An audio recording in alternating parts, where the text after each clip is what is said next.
introduce you, and then you can start. Yeah, you can start, sir, for the introduction. A very good afternoon to all of you. I welcome all of you to this training, second lecture of this today's training. And I am privileged to introduce my friend, Dr. Deepanshu Jaiswal, scientist, agriculture biotechnology. Currently, is working at ICR, National Institute of Seed Science and Technology, MAU. And he's completed his BSc in Zoology, Botany, Chemistry from CSJM University, Kanpur, Uttar Pradesh. And he completed his MSc from Banaras Hindu University, Varanasi, in Botany discipline. And he pursued his PhD in prestigious Indian Agriculture Research Institute, ARI, New Delhi, in molecular biology and biotechnology.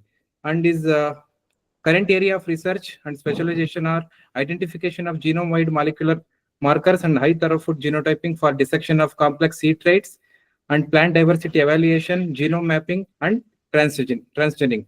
And awards and fellowship for his contribution are CSIR NET lectureship, CSIR JRF GATE 2014, ARS NET, ICR SRF for postgraduate studies, and also IRA fellowship.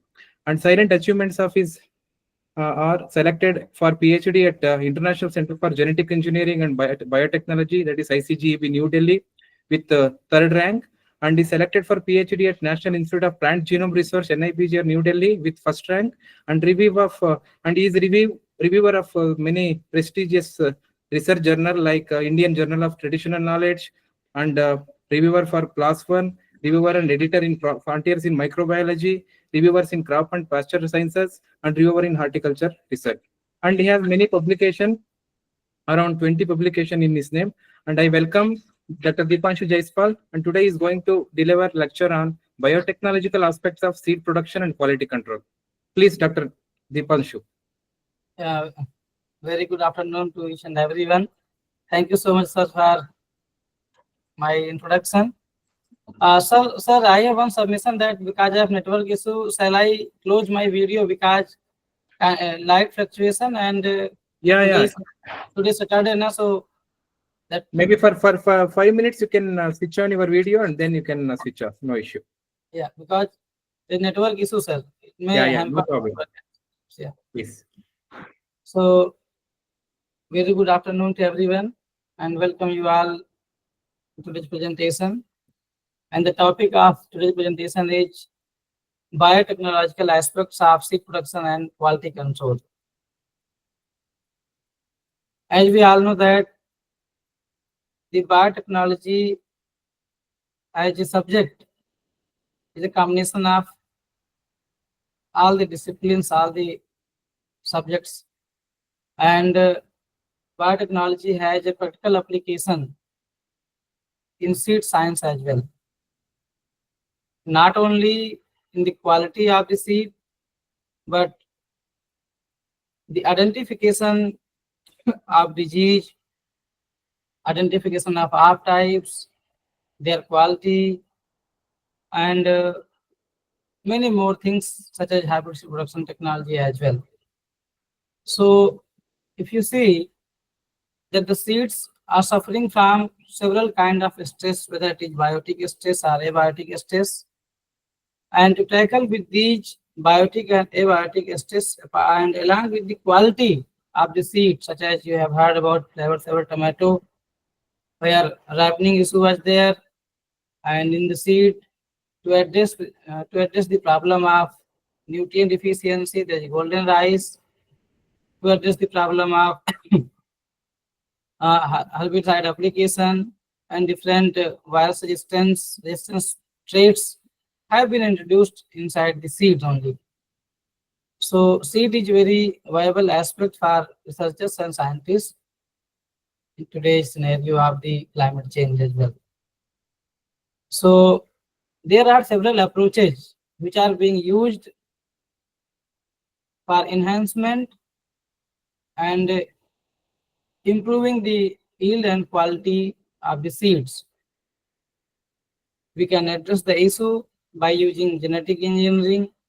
We can address the issue by using tissue culture technology or molecular breeding with the help of molecular markers. And polymerase chain reactions, and the ELISA and other antibodies and antigen interaction assay to detect different kinds of disease, cytoplasmic malleability for hybrid seed production. We will discuss about each aspects of the biotechnology to address different kinds of issues in the seed sector one by one. So looking into the genetic engineering in seed production, under the biotic stress, there are problem of insect pest, there are several problem of bacteria infection, viral infection, and in abiotic stress like salinity, drought, flood, and many more. While looking into the pest resistance, as we know that since last many years, the BT is very common. The BT stands for Bacillus thuringiensis, which is a soil bacteria, and from Bacillus thuringiensis, there is a this BT produces a protein, that is crystal protein, cry protein. Upon digestion of this crystal protein, that inserts midgut, where the alkaline environment is there, that BT protein affect the midgut area of the insects. So they rupture the membrane, epithelial membrane, so that insects cannot eat more. And because of this disruption of the midgut and lack of consumption of food, most of the susceptible insect pest, in case of cotton and brinjal, they will die, and maize also. Earlier, BT was being used in conventional way, like they were spreading the culture of like Bacillus thuringiensis, but it was not so effective. Therefore, genetic engineering technology has been followed to integrate the BT gene inside the genome of target plants. There are various technology not only to introduce BT, any other desirable gene or gene of interest inside the plant, desirable plant, agrobacterium mediated. There are several physical methods like ballistic method and tissue culture methods like protoplasm fusion and many more. The technology of transformation depends on the success rate, cost, and their own limitation. But nowadays, this agrobacterium mediated transformation is very common for trait integration using genetic engineering technology.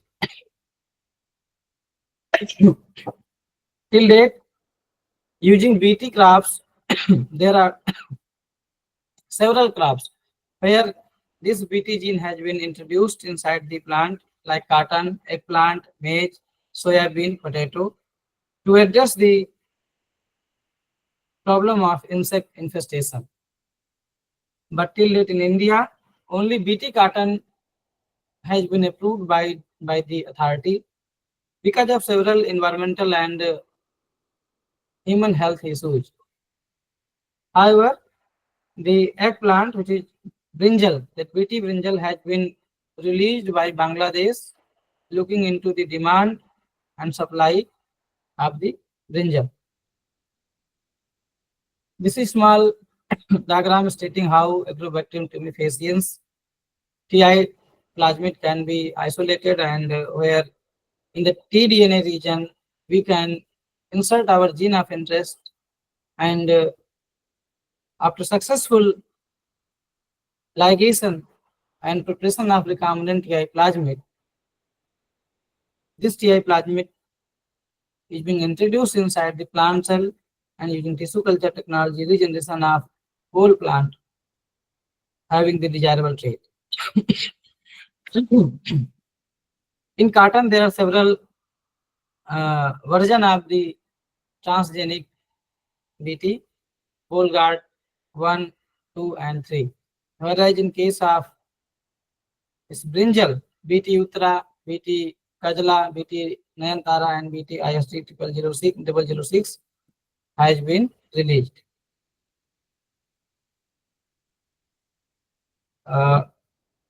In case of disease resistance, there are several approaches that has been used against the different kinds of viruses, and several papaya and potato has been released for consumption in different countries, particularly in Europe. For disease resistance, there are several approaches like core protein mediated, replicase, antisense RNA, RNA interference, movement protein mediated, co-suppression, and ribozyme based approach. But because of several limitations of the replicase, co-suppression, ribozyme, and movement protein mediated, they're not common use.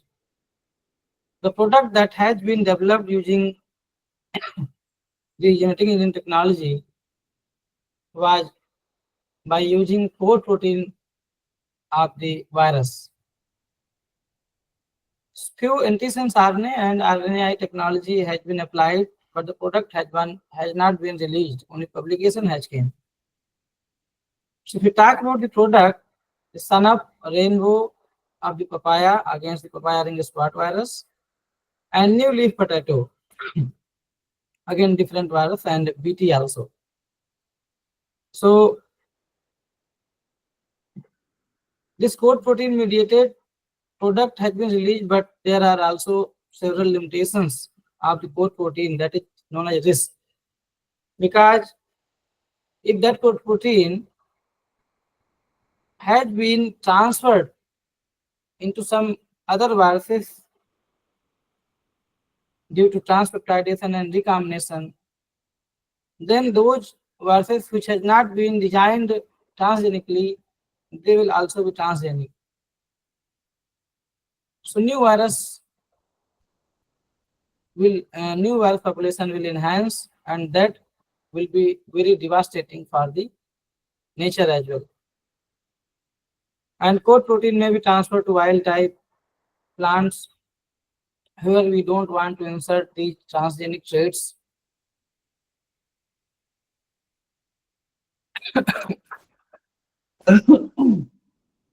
Looking into the abiotic stress tolerance, there are usually uh, salt stress and drought stress, which has been addressed by the genetic engineering technology. But till date, to address these abiotic stress, only Arabidopsis plant has been selected. Because in nature, the genome sequence of Arabidopsis is available and genes have been annotated fully.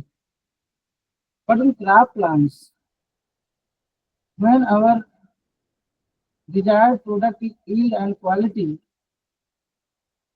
we have to see several aspects of the interaction of the gene. Based on the research and on the Arabidopsis, releasing these genetically engineered products against abiotic stress is too difficult. While addressing the salt stress, two genes are there which are also associated with the other stress,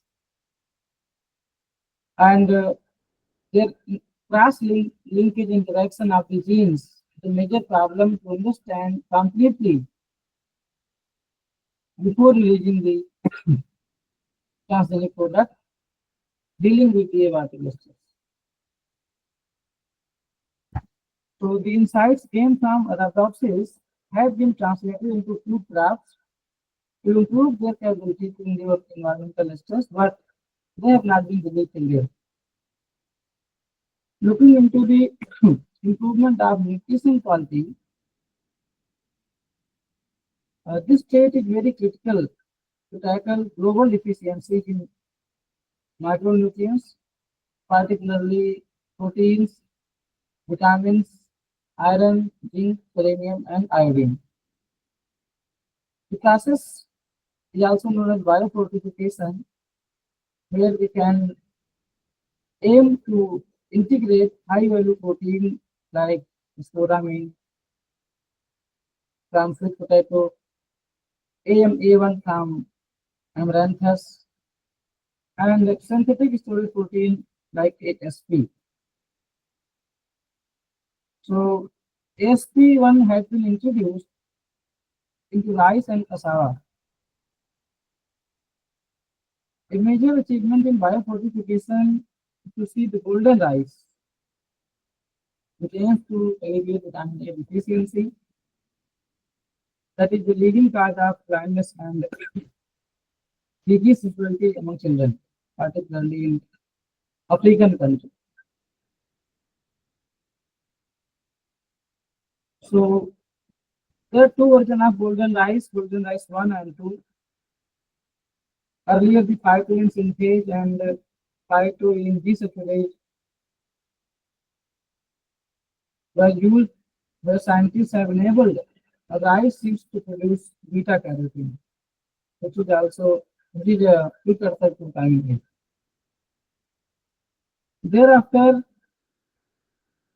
genetic engineering has been employed to augment the iron content in rice by introducing ferritin gene from French bean and soya bean. Likewise, researchers have successfully reached folic acid concentration in tomato by overexpressing the genes involved in folate precursors.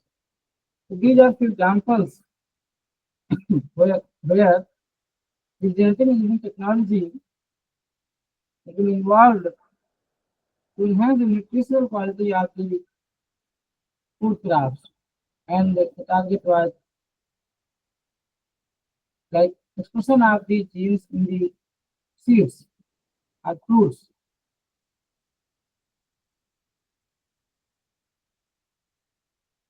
Here we can see that the normal tomato, the polyglycerol proteins were highly expressing, resulting into the less shelf life of the tomato. Ripening of the tomato were very soon.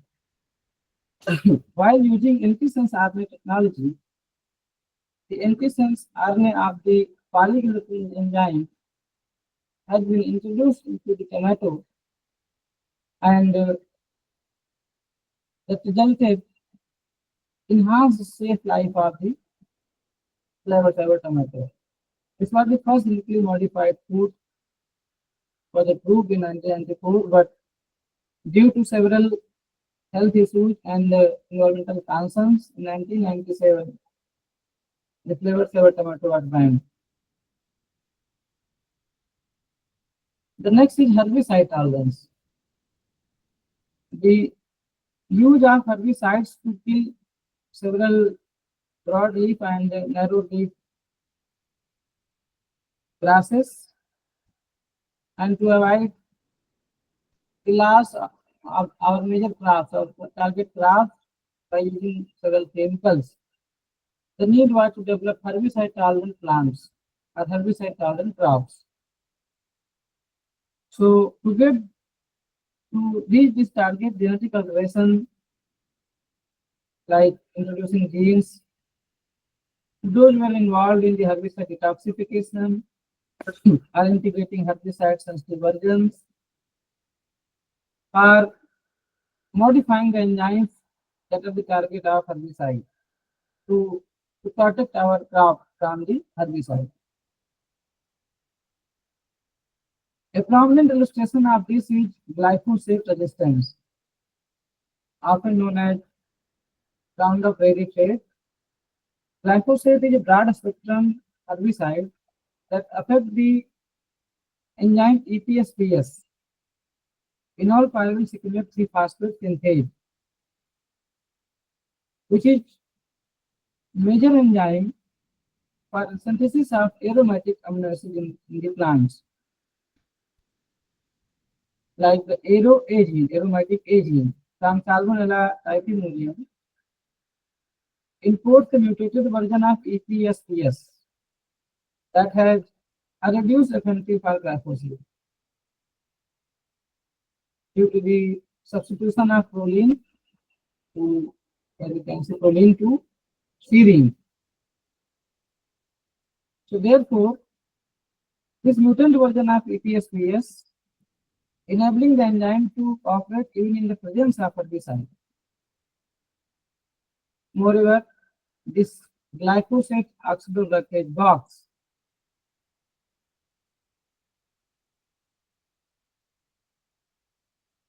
this is the gene from a bacteria known as Achromobacter. This encodes glyphosate oxidoreductase, an enzyme that facilitates the oxidative cleavage of the NC bond in glyphosate, transforming into amino-methylphosphonic acid. That amino-methylphosphonic acid is a harmless byproduct, therefore enhancing glyphosate resistance. Another commonly used herbicide is bilaphos, glufosinate ammonia. It is a non-selective pro-herbicide converted into phosphonocystin inside the plant, and that inhibit the glutamine synthetase, which results in toxic ammonia accumulation and ultimately plant die. So this parrot gene from Streptomyces hygroscopicus provides resistance to this bilaphos or glufosinate. What PAD gene does actually, the PAD enzyme works by acetylation of this phosphonocystin, making into non-toxic. So plant can tolerate the bilaphos. Recently, the genome editing technology like CRISPR-Cas has came into existence and is playing significant role in the improvement of several crops. So CRISPR-Cas can be used in seed-producing plants to enhance herbicide tolerance while maintaining the agronomic efficiency and reducing environmental concerns. So these developments in genetic engineering are providing strategies for sustainable agriculture and effective weed management. The second aspect is application of molecular markers for seed quality control. As you know that molecular markers are essential for ensuring seed quality by several aspects like genetic protein analysis, detection of genetic contamination, while developing the variety, the application of marker assisted selection. So among the leading molecular markers, simple sequence repeat SSR and SNP, single nucleotide polymorphism, have demonstrated considerable potential in several crops. So basically in our laboratory also we are using SSR markers for testing seed purity and identifying genetic contamination for varietal integrity.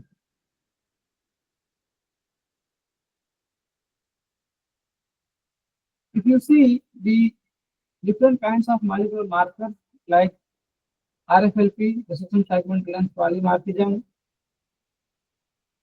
with RAPD, random amplified polymorphic DNA, amplified fragment length polymorphism, simple sequence repeat, and a single nucleotide polymorphism. Every marker has their own pros and cons. There are several limitations and there are several benefits out of it. But if you see the reproducibility and codominant marker, SSR and SNP are highly reliable markers. RFLP is reproducible, but the major concern with the RFLP is these are very labor intensive markers. And RFLP also, before using this RFLP, we need high quality of DNA also. The other markers are PCR derived markers like RAPD, AFLP, SSR, FLP, etc. But RAPD and FLP also has their own limitation. In RAPD, these are random markers, so these are not reproducible. And these are dominant markers also, they are not codominant. Means those markers which are able to differentiate between homozygous and heterozygous, they are codominant. And those markers which are not able to distinguish between homozygous and heterozygous, they are dominant marker. So RAPD is the dominant marker. The SSR marker, the problem with the SSR marker is, though these SSR markers are reproducible also and codominant also, but theoretically they are codominant. Sometimes if you are using SSR, you are getting results today, but practically same condition, reaction condition, same something, everything will be same. You won't get the bands. So repetition required in case of SSR also. Genome sequence information is essential to design the SSR primers. And if you are dealing with the lot of germ plasms and the number of markers you need to run to get the genome data, it is also labor intensive and costly. Whereas in the case of SNP, it is highly reliable, but due to cost, it is not cost effective. For sequencing, you need more money. That is why SNP is not in common practice. SSR is ongoing. Here you can see if you are having two parameters, resistant one and susceptible one. After crossing, you will get F1 where two bands, one from male and one from female, or you can say one from susceptible and one from resistance you will get. The true hybrid, in F2, you will get segregating population. So while segregating, our major emphasis will be on those plants which have this band, resistance one. So using the molecular markers, you can select those plants which have this size of bands from the resistant one. Actually, this mass is very important while selection is being done in varietal development or hybrid development. Because when plants are very at the seedling stage only, you can identify which plants contain our gene of this R gene and which plants don't contain. So, and selection of the plants, resistant plant, based on the morphological data is environmentally influenced, whereas this molecular marker assisted selection will not be influenced by the environment. So speed selection, early selection, time consuming, reliable also. So the application of molecular markers in mass playing very crucial role. So here we have designed some transcription factor based image SSR marker. Where you can see this male and female parent. This size of band will be of female and this size of band will be of male. These are hybrids. Those the lines in agarose electrophores where these two bands are available. These are true hybrids. Whereas here you can see, although there are two bands, but it is below than male and female. So you can consider it that is half type. So by correlating this genomic data with the grow out test, you can calculate the hybrid purity.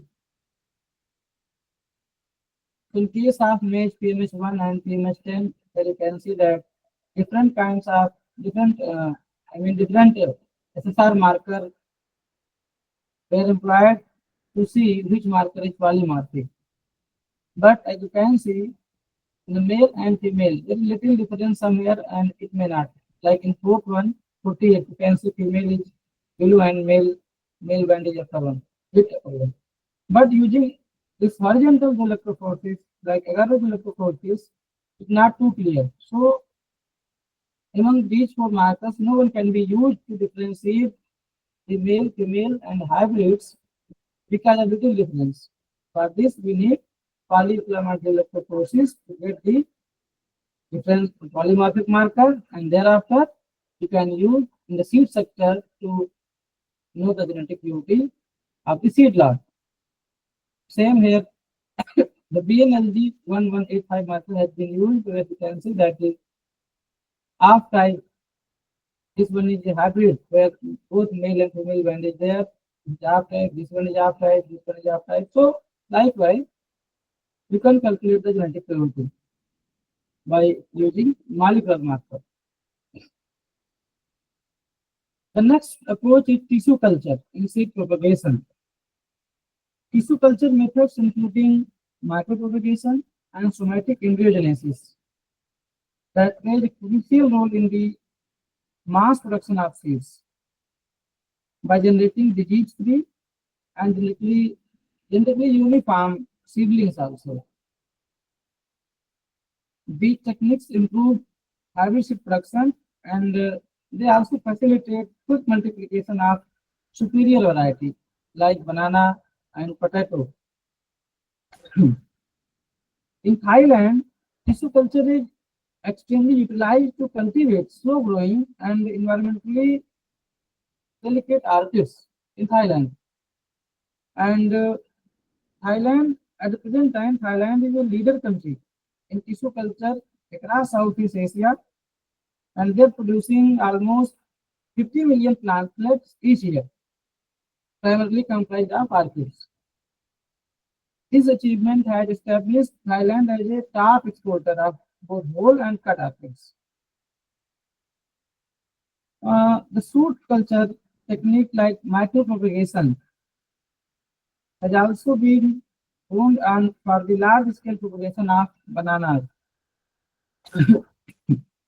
In the Philippines, this approach is applied to manage viral disease like bunchy top, banana bunchy top virus and banana bright mosaic virus. Additionally, the tissue culture technology has greatly added small scale banana farmers in Kenya and rice growers in West Africa. Specifically, it has allowed for the hybridization of the resilience of African rice species Oryza glaberrima with the high yielding potential Oryza sativa. So the initial efforts to cross these species were unsuccessful because of the sterility issue in the offspring.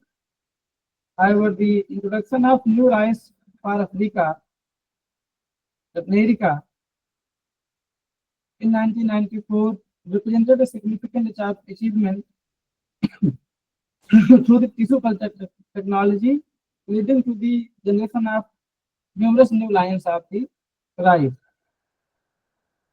The success of America resulted in their quick acceptance by the farmers because the product was developed using tissue culture technology and no transgene were used. So farmers accepted the product very soon. By the year 2000, it was estimated that these new rice varieties span approximately 8,000 hectares in Dunia, with 5,000 hectares cultivated by 20,000 farmers under the guidance of National Extension Agency. In 2002, the West Africa Rice Development Association projected that America would be planted across 33,000 hectares, which would sufficiently satisfy Dunia's seed recruitment requirement and allow for surplus export to neighboring nations. So this is how the tissue culture has played very significant role in small countries like Thailand, Philippines, Dunia, and African countries. But the impact was very large. The next aspect of the biotechnology in seed sector is seed health and disease detection. So seed health and the identification of disease is essential for maintaining agricultural productivity and sustainability as well. There are several biotechnological methods for seed testing, like to identify the seed-borne pathogens and region for the spread of plant disease. So there are various technology, multiple technology like polymerase chain reaction, enzyme linked immunosorbent ELISA. These two techniques are being frequently applied to detect harmful microorganisms in seeds. The PCR identified pathogen DNA and enabling accurate identification, while ELISA finds specific proteins or antigens linked to infections. The timely detection through these techniques allow for the implementation of preventive actions before pathogens proliferate. So these technology are safeguarding crops from significant damage. To reduce the impact of seed-borne disease, there are several biological seed treatment strategies are there, which are being known as sorry, biocontrol agents like trichoderma and bacillus species. These beneficial microorganisms boost plant resistance against the pathogens by outcompeting harmful microbes, and they are producing several antimicrobial substances and by activating the immune system of plants. So biological control agents have become increasingly popular. I think they are very environment friendly and substitutes of chemical fungicides, and there are no environmental damage also. Hmm. Here, here bioinsecticide. You can see bioinsecticide is a naturally occurring soil bacterium called Bacillus thuringiensis. So we have discussed about the BT genes that are environmentally sustainable, but due to lack of efficiency by using this conventional BT powder, which has been uh, these practices are not in common now. So in essence, seed health testing, including detection of pathogens, finalizing their DNA or antigens or antibody, the cutting edge diagnostic tools not only like PCR and ELISA, not only facilitate disease prevention, but also they assist in breeding program also to develop resistant crops. Here, few microorganisms which produce the nitrogen for good health of the crops.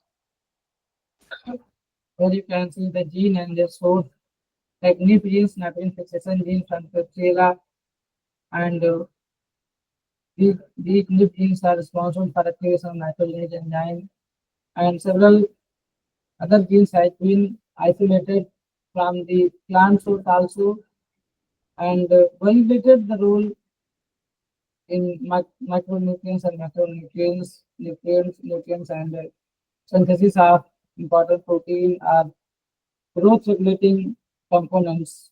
So using biotechnology, we can exploit different microorganisms and other living source. So utilizing these sources, we can employ this technology for improvement of the crop either quantitatively and qualitatively. So the next one is application of biotechnology in hybrid production and cytoplasmic motility. The cytoplasmic motility, as you know that this is the CMS-based hybrid production. It also is very common in practice nowadays because CMS inhibits cell pollination, and this inhibition of cell pollination guaranteeing the production of high quality hybrid seeds. So this technique is widely employed in the commercial production of hybrid seeds like rice, maize, sorghum, sunflower, and brassica also. The CMS based hybrid production involves three key lines like CMS line, A line, maintainer line, B line, and R line, restorer line.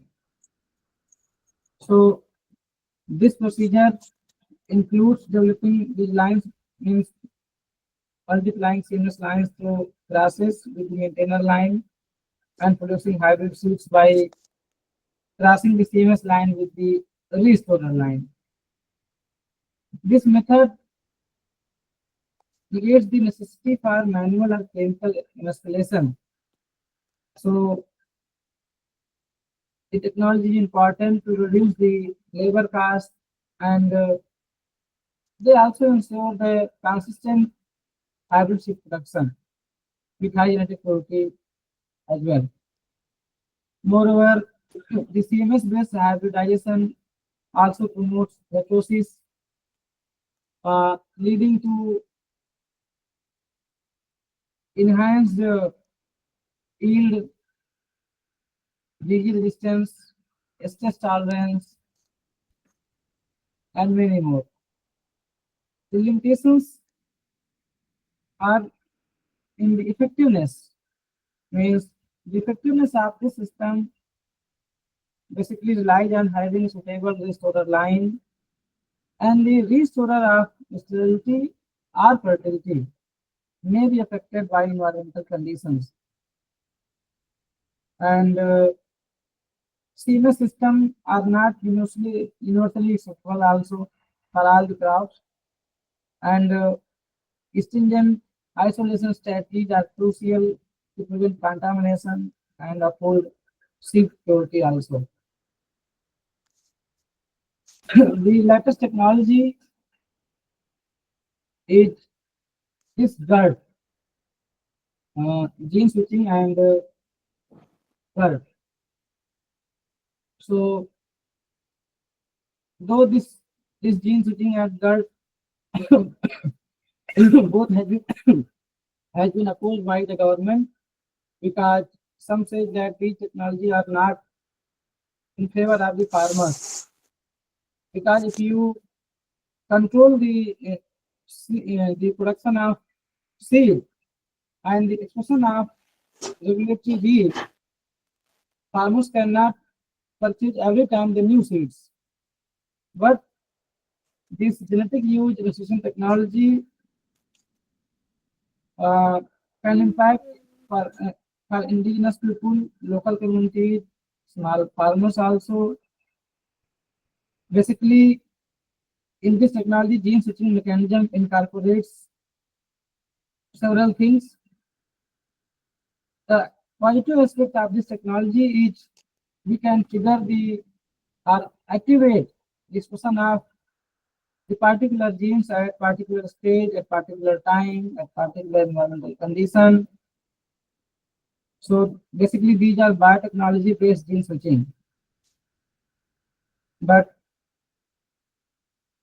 the opposition by several NGOs and government also and several scientists also, due to this approach and several limitations of this gene shooting and GWT technology, uh, this had not been promoted. Therefore, though this is of very importance for research, but at present, this gut and gene shooting technology is not cannot be used for this variety. So these are few aspects of the biotechnology which we discussed today. If there is any query, we open for discussion. Thank you. Thank you, Dr. Deepanshu Jaiswal. And on behalf of organizers and participants, my wholeheartedly thanks to Dr. Deepanshu Jaiswal for sharing his experience and valuable insights, and your in-depth explanation on genetic engineering, molecular markers, and tissue culture in seed production and seed quality control has truly enriched our understanding and biotechnological tools for advancement of seed quality control and seed testing. Thank you once again. And I request participants, if you have any specific questions, you may ask.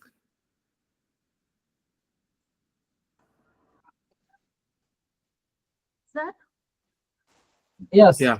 sir, I'm Dr. Shamli from BCKB. Actually, I'm having several questions. Can I have your number and this presentation? Yeah, I will share the number in group. Yes, madam. Yes. I'll contact you. I have several questions. So, but this is my personal question. Okay, madam. Okay, ma'am. From BCKV. Yes, sir. That is. West Bengal. Yeah, in West Bengal, madam. Which district, madam? District Nadia. University is in Nadia district. Okay, sir, last time I went that BCKV for evaluation of ICRP. ICRP, which one? Yes, madam. ICRP seed. Seed. Okay. Oh, and I'm in ICRP wheat and barley. Okay. For seed, madam, I used to come every year there. Actually, I'm having some question regarding this wheat and barley, and I'll be discussing with you. Okay, madam. Okay, sir will say, sir, my number. Regarding herbicide. I will share, madam. Okay. Any other questions? I will ask personally, sir. No, apart from you, madam, anybody?